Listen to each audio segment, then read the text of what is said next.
D'autres destins de femmes à présent réunis dans un ouvrage rédigé par la journaliste française Valérie Henouchi-Pérez. 17 parcours de vie avec ce qu'ils ont de troublant, d'émouvant, de surprenant et de poignant, qu'il s'agisse de Saria au Liban, d'Aiko au Japon, de Sofia en Italie ou encore d'Amina au Maroc. Toutes ont vécu des moments extraordinaires dans leur quotidien à l'issue d'une rencontre qui a plus ou moins bien tourné, un regard sensible et bienveillant sur les aléas d'histoires d'amour qui finissent mal en général. Valérie Henouchi-Pérez que l'on retrouve en direct et en duplex de Marrakech. Bonsoir et bienvenue. Alors ces destins de femmes que vous relatez sont aussi divers que poignants. Où et comment avez-vous rencontré vos protagonistes ? Écoutez, c'était au départ des carnets de voyage. J'ai beaucoup voyagé en tant que journaliste, j'ai beaucoup voyagé en famille. Et moi, mon habitude, c'est d'avoir un stylo sur moi et de prendre des notes. Donc ce carnet de voyage, je l'avais depuis des années. Et puis un jour, je suis retombée dessus et je me suis dit, je vais le mettre au propre. Parce que c'était des moments importants de ma vie. Donc je me suis replongée dans les histoires de ces femmes que j'avais rencontrées. Et en écrivant ces histoires sur mon ordinateur, j'ai eu envie en fait, de faire des recherches un petit peu plus approfondies sur leur situation juridique, l'environnement sociopolitique des pays dans lesquels elles vivaient. Donc vous avez parlé de Saria. Ben oui, Saria, c'est une Libanaise qui se marie très jeune, qui a des liens très forts avec son fils parce que c'est une femme au foyer. Et un jour, elle apprend qu'elle va divorcer par la poste parce qu'au Liban, on peut divorcer par procuration sans la présence du mari. Et en divorçant, elle perd la garde de son fils. Donc moi qui étais jeune maman à l'époque, c'est vrai que j'étais très impactée par cette histoire. Et je me suis toujours dit que si j'avais été moi-même libanaise, eh ben, j'aurais certainement vécu l'histoire de Saria. Voilà, donc ce sont ces histoires comme ça que j'ai voulu remettre dans leur contexte.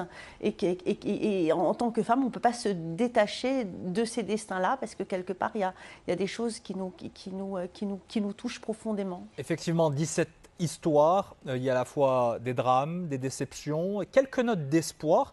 Et ça confère à l'ouvrage un équilibre pour le moins subtil. Est-ce que c'était voulu d'avance ? Mais écoutez, c'est gentil Wadir de me dire ça. C'est vrai que j'ai beaucoup réfléchi au sens narratif. J'ai employé la première personne du singulier pour chaque femme parce que ça me permettait de mieux sentir leurs émotions. J'ai voulu aussi faire des recherches parce que évidemment, j'ai pas pu me détacher de mon travail de journaliste de manière à savoir exactement où on en était dans chaque pays. Et puis laisser surtout le lecteur libre de tirer les conclusions qu'il voulait. C'est-à-dire que c'est pas du tout un livre qui est moralisateur, mais c'est un livre qui, j'espère, va peut-être réveiller les consciences. Justement, au début de l'ouvrage, vous contextualisez certaines problématiques en lien avec la cause des femmes. C'est la partie journaliste en vous qui a pris le dessus ?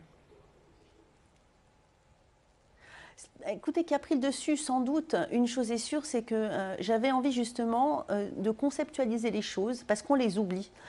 Par exemple, le divorce a été aboli 2 fois en France. On a vu la semaine dernière cette jeune femme qui est morte en couche en Pologne parce qu'on n'a pas voulu réaliser une IVG sur elle suffisamment tôt. Donc, si vous voulez, c'était important pour moi de rappeler aux femmes le chemin qui avait été parcouru. Alors évidemment, je parle de la France, mais je parle aussi du monde entier. Et surtout de donner quelques chiffres et des faits. Parce qu'aujourd'hui, on dit le féminisme. Alors le féminisme, oui, c'est vrai qu'il y a du féminisme radical. Et ça peut soulever des réactions, mais il y a aussi des féministes de raison dont je fais partie. Donc voilà, je donne des chiffres et c'était important pour moi de rappeler ces choses. Donc c'est une recherche que j'ai faite sur une longue période, hein, ça a duré 10 ans. Aujourd'hui, ce sont des chiffres qui sont exhaustifs. Donc après, à chacun de tirer ses conclusions. Est-ce qu'on a fait suffisamment d'avancées en matière de libération et de droits des femmes au niveau de la parité, au niveau de l'égalité, ou bien est-ce qu'effectivement, il y a eu beaucoup de travail, mais il y en a encore beaucoup à faire de chemin. Vous êtes au Maroc, Valérie Henouchi-Pérez, depuis quelques jours. Racontez-nous ce que vous êtes venu tourner pour les besoins de votre émission qui s'appelle Histoire et découverte sur la chaîne I24. Écoutez, je suis venue tourner au Maroc parce que d'abord j'adore le Maroc. Pour moi, c'est une histoire qui veut dire beaucoup de choses. Le Maroc et ma famille, mon mari est marocain. Le grand-père de mon mari avait trouvé le plus ancien crâne paléontologique ici au Maroc. Il était professeur à l'université de Rabat. Donc ce crâne, évidemment, pour nous, c'est une fierté dans la famille. Et on en a tout le temps entendu parler. On amène souvent nos enfants au musée de l'Homme pour voir justement le crâne découvert par le fameux Dadi. Vous voyez, je vous en parle, d'être là pour moi, s'il y a beaucoup, beaucoup d'émotions. Il nous parlait souvent de la terre rouge, il nous parlait de l'accueil des habitants marocains. Donc ça, vraiment, j'ai pu le constater. Donc j'ai eu envie, quand on m'a demandé de venir dédicacer mon livre à l'Institut français, aussi, j'ai eu envie de venir tourner des émissions pour Histoire et Découverte. Donc on a tourné une merveilleuse émission sur Marrakech, une émission sur Casablanca, et puis une émission que je vais tourner avec André Azoulay, le conseiller de Sa Majesté, à Essaouira. Et on va parler justement de l'héritage des Juifs ici au Maroc, qui est formidable, parce que je sais que ce patrimoine est très important au cœur des Marocains, au cœur de Sa Majesté. Et pour moi, c'était important de venir tourner ces émissions pour que tout le monde puisse les voir et ait envie de venir en vacances au Maroc. Un dernier mot, on revient sur le livre et ses destins de femmes.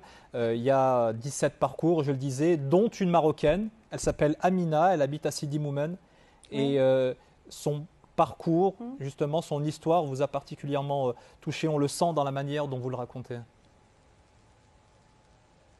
Oui, alors ça m'a touchée parce que d'abord j'étais journaliste quand ces attentats sont arrivés dans cette ville. J'ai eu envie de raconter l'histoire de cette fille, de cette jeune femme, parce que malheureusement, ce n'est pas un cas qui est isolé et que ça m'a énormément touchée. Mais surtout, ce que je veux dire, c'est qu'il y a maintenant des ONG, il y a des associations qui font un travail merveilleux, qu'elle-même maintenant, elle travaille dans une association et qu'elle aide les autres, que c'est la voisine qui l'a dénoncé et qu'avant personne ne dénonçait.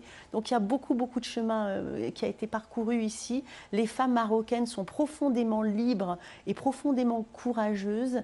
Et je suis vraiment, je repars vraiment les étoiles plein les yeux. Et je suis très heureuse d'avoir pu passer ce moment dans ce pays. J'espère vraiment revenir très vite. En tout cas, vous êtes la bienvenue quand vous voulez ici dans InfoSoir Week-end. Merci infiniment Valérie Hnouchi-Pérez. Destin de femme, c'est votre ouvrage, ces parcours à découvrir, vraiment très très instructif et très touchant. Pour clore cette édition, je vous propose